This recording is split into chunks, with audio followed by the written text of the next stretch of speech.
হরে কৃষ্ণ। জয় নিতাই, জয় গৌর। সকলে ভালো আছেন?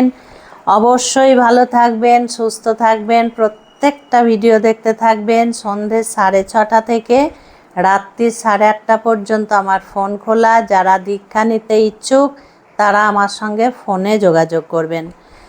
আজকের বিষয়, শ্রাবণ মাস চলে গেলে আবার একটা বছরের অপেক্ষা।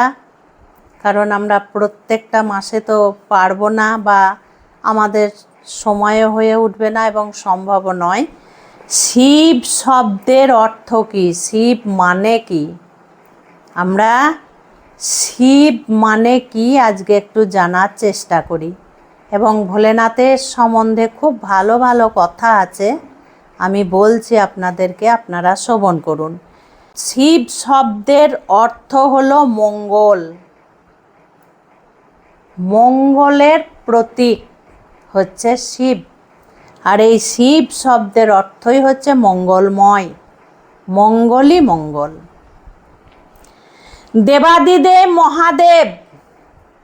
দেবাদিদেব মানে কি? তিনি এক আশ্চর্য দেবতা। আমরা বলি না দেবাদিদেব মহাদেব, দেবেরও দেব হচ্ছেন মহাদেব। তো তিনি কিন্তু এক আশ্চর্য দেবতা।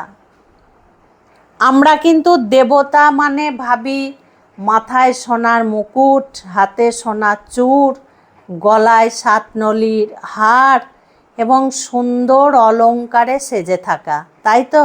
দেবতারা কিন্তু তাই থাকেন, দেবদেবীরা কিন্তু তাই থাকেন, সোনার অলংকারে সেজে থাকেন এবং সোনার সিংহাসনে বসে থাকেন।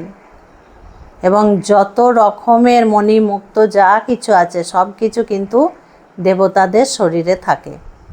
এবার আপনারা ভাবুন তো, দেবাদিদেব মহাদেবের শরীরে কি থাকে? ভাবুন আপনারা। কেন থাকে না বলুন তো? কেন থাকে না? মহাদেবের শরীরে সোনা, হিরে, মুক্ত, জহর কেন থাকে না? কেননা ভোলেনাথ হচ্ছেন ত্যাগের প্রতীক। উনি কিন্তু দেবতা হয়েও ত্যাগ করেছেন সব কিছু।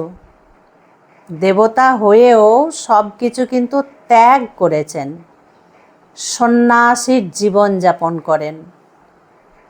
এক চিলতে কোনো অলংকার ওনার শরীরে পাবেন না। কি থাকে ওনার শরীরে? হাতে থাকে ত্রিশূল, এক হাতে থাকে আশীর্বাদ, অন্য হাতে থাকে ডমরু, এই সমস্ত থাকে। তাহলে গলায় থাকে কি? সর্প, মাথায় থাকে এক ফালি চাঁদ, পরনে থাকে বাঘছাল, গায়ে থাকে ভস্ম। এইগুলো হচ্ছে ত্যাগের প্রতীক, ত্যাগের প্রতীক। তিনি হচ্ছেন সবচেয়ে বড় ত্যাগী, সবচেয়ে বড় যোগী। গুরুরও গুরু, মহাগুরু বলা হয় ভোলেনাথকে। কেন না? তিনি বরফের মধ্যে বসে ধ্যান করেন। দিনের পর দিন, বছরের পর বছর তিনি ধ্যান করেন। তিনি ধ্যানের মাধ্যমে জগৎবাসীকে বোঝান যে আমি কিন্তু গুরুদেবেরও গুরুদেব, ঋষিরও মহা ঋষি আমি। তিনি ধ্যানমগ্ন থাকেন। তিনি হলেন মহা ঈশ্বর, তাই তিনি হলেন মহেশ্বর।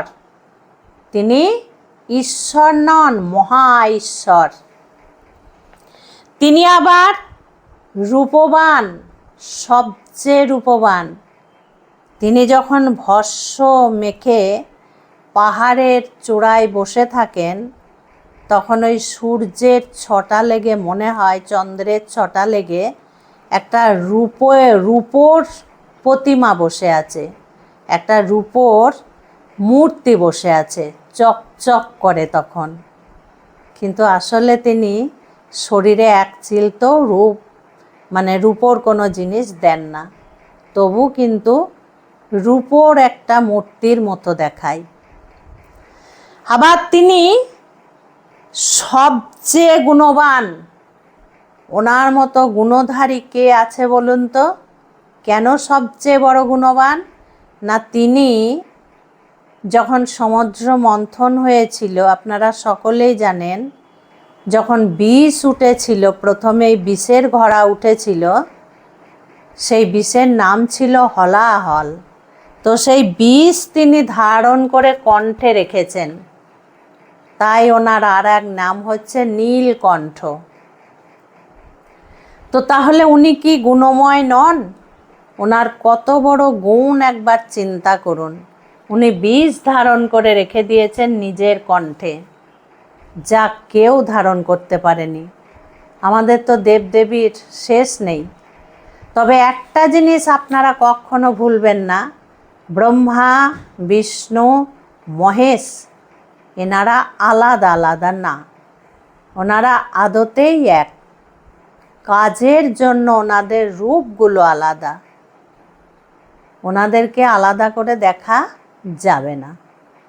তো দেবাদিদেব মহাদেব আমাদের কাছে কিন্তু সবার থেকে ভক্তির জিনিস। এই শ্রাবণ মাসে যে যেমনভাবে পারবেন ভোলেনাথকে পুজো করুন। কিচ্ছু নেই দেবার দরকার নেই, প্লেন গঙ্গার জল এবং বেলপাতা। আপনারা খুব ভালো থাকবেন, সুস্থ থাকবেন। এই ধরনের ভিডিও আপনারা একের পর এক পাবেন, দেখতে থাকবেন আর আমাকে ফোন করবেন দীক্ষা নেওয়ার জন্য। আজকে আসছি। হরে কৃষ্ণ, জয় নিতাই, জয় গৌর।